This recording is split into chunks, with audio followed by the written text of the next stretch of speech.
Okay, Andy, so when did you realise that you had a talent for backing winners? That's a good question. You see, I would say that the biggest reason why I've been able to keep going, and for most of the last 20 years, 98% of my income has been through gambling. I think it's because I don't add to my losses when I'm losing. So I think that to me is as important, if not a lot more important, than backing winners. You know, we're all, let's face it, if we have 20 races and you ask 20 punters in a betting shop and 20 professional gamblers, there might not be an awful amount of difference between how many winners each of those groups end up choosing. There might not be. I think one of the differences will be how experienced professional punters, how they respond when they've had a winner, how they respond when they've had 3 or 4 winners in a row, and how they respond when they've had a loser or 3 or 4 losers in a row. And I think that's the key to me. And I think I'd like to think that one of my skills is being able to stay even and still, irrespective of how things are going around me. It was much easier doing that when I was able to get my bets on myself. Once you're involved with other people, I would tend to worry a little bit more about their money than I would about my own. And so that can sometimes bring in, I can sometimes feel myself being a little bit more careful with my betting, which is a shame, because actually the reason that I've made a lot of money over a period of time is because of, in particular, because of occasional windfalls from multiple betting, where I've had quite a number of successful each way doubles, trebles, fourfalls, whatever, up over the years. It's harder to do them when you know that the person you're putting on with is quite likely to double your stake or put something on themselves in it. It does give you something else to think about. So that is definitely something that is quite challenging, I think. It's interesting that you say you do a lot of multiples, because I think most people sort of think, oh, they're mud bets. So obviously everything's not black and white when it comes to multiples even. Well, no, and as I say, if you're, if we go back to the Bouvedere bet, well, actually, in a sense, the successful outcome of that race is not actually depending upon the multiple. Just getting the first horse placed, it might be enough to then recover everything and give yourself a free go at the second one. I think the other thing you have to accept with multiple betting is longer losing runs. Clearly, that when you require more than one thing to occur, i.e. in a double compared to a single, then the losing runs are clearly going to be longer. And that's why I prefer to do each way multiples where, it's not about doing each way multiples, is it? It's about understanding when to do each way multiples and when that simply isn't the bet, when that is simply far too risky. It's risk with reward, risk versus reward all the time, isn't it? And when it's far too risky, then the multiple might not be the way to go. And the other thing I would say is, if I have a very large each way single bet, that's likely to be an awful lot bigger stake than any multiple bet that I'm going to put on. So did anybody teach you how to bet? Did you have anybody that sort of put you in the right direction, or have you found out the hard way? Well, I got into betting through my dad, really. I mean, my dad was just a wonderful, wonderful, positive man. Loved betting, really, but to a small stake. I mean, my dad was a 20 pence each way round robin, equally divided. Absolute nightmare to sort in the betting shops before computerized before computers helped people sort of what's the word? Settle the bet. Settle the bet. Thank you very much. It's a long time since I worked in the bookmakers. Yes. So my dad was a nightmare punter. I mean, I can remember trying to work out his bets, and it was really difficult. And I remember him watching the ITV7 and me thinking, oh my God, surely there must be something better on than this. I would have been 12 or 13. By the time I was 15, I went to a nice grammar school in Redcar, I should say, coming from there. Otherwise I'll get shot. From Redcar, and we moved to a a council estate area, which had this bookmakers right in the centre of it, and I had to walk through the square, which is called Rosebery Square. I had to walk through there to get to school, and quite often didn't quite make school.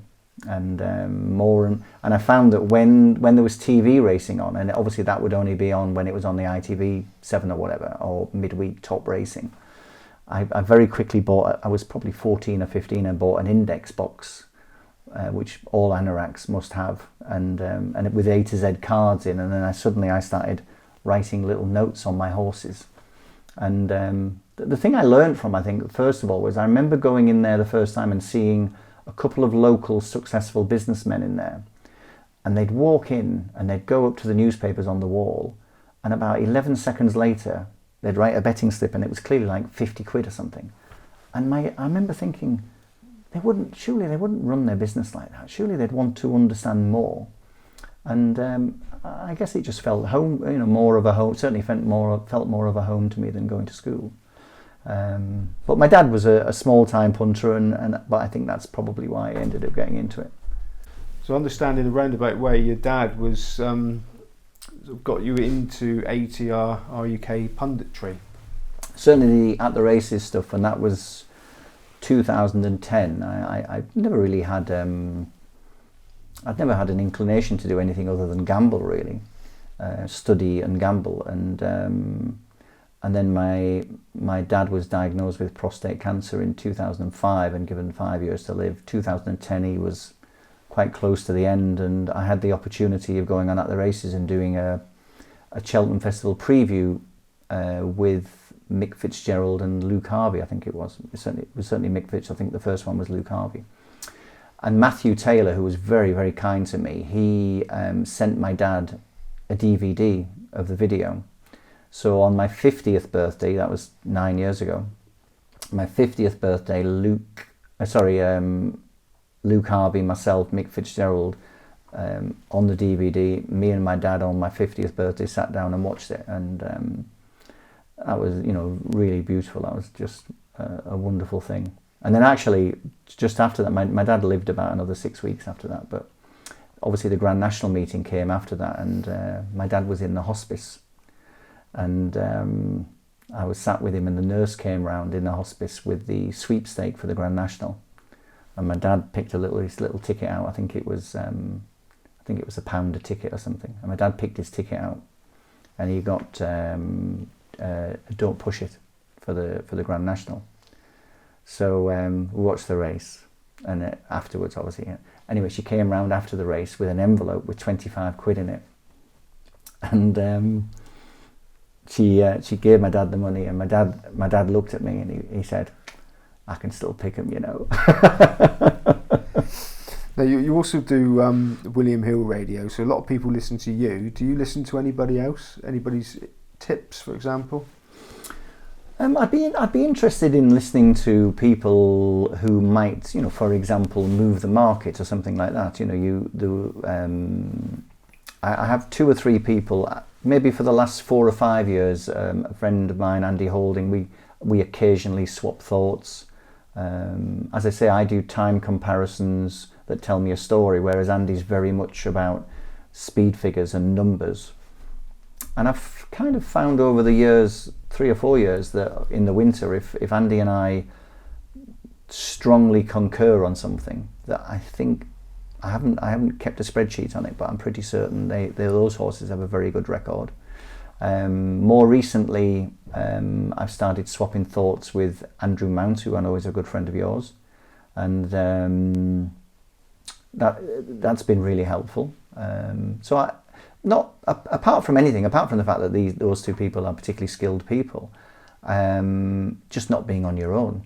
Because actually, the one thing I would say that I've massively benefited from knowing Andy Holding is that before I met Andy, I still did time comparisons. I didn't do them as often, but I still did them, but I didn't have anybody to talk to about them. I just didn't know anybody that I could talk to about them. So I would do them, and I would think they were brilliant.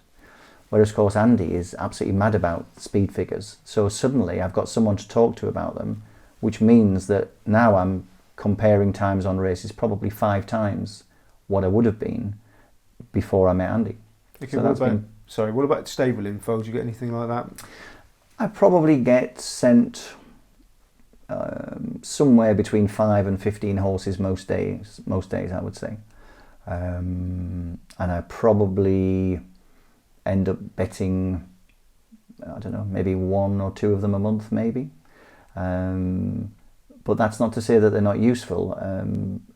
I find that the info, I like to record the information and evaluate over a long period of time. And I have a friend who does that for me. So I pass the information on to a friend, and then he puts them onto a spreadsheet and logs them and says, right, you know, the last 74 horses you've got from this stable, from this individual source, these are the outcomes, and this is how the market has moved.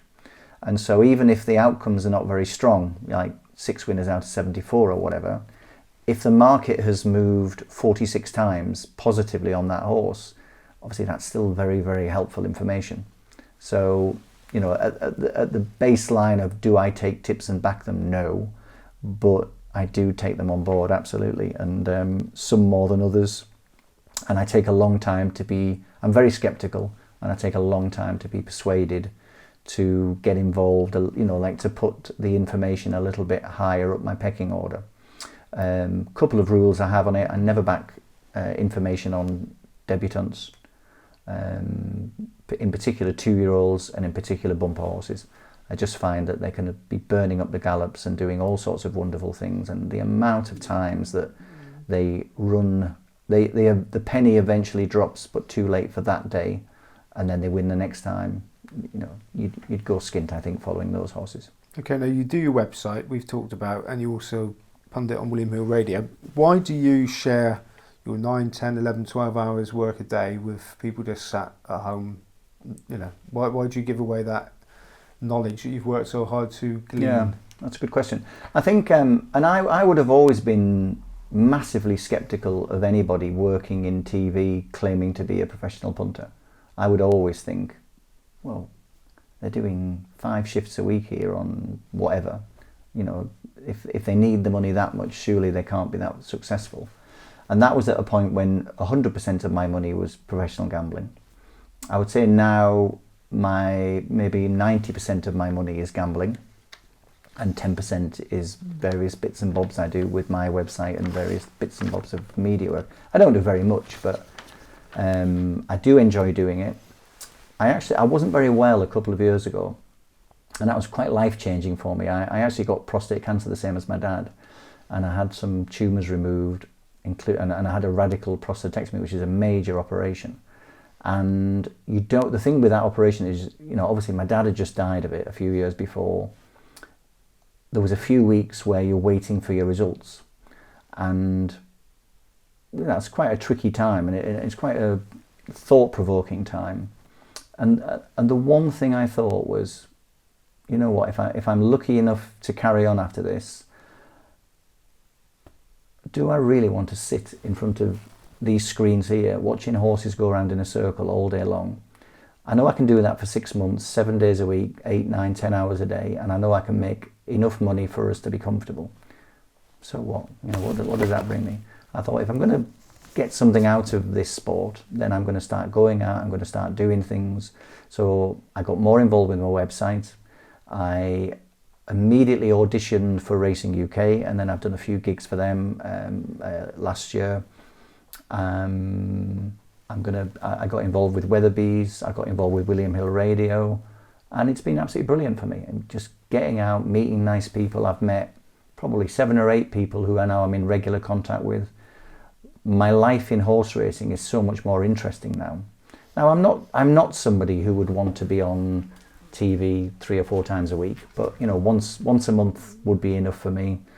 A little bit of writing 2 or 3 times a month on the radio, that's plenty. But it's made such a positive difference to my life.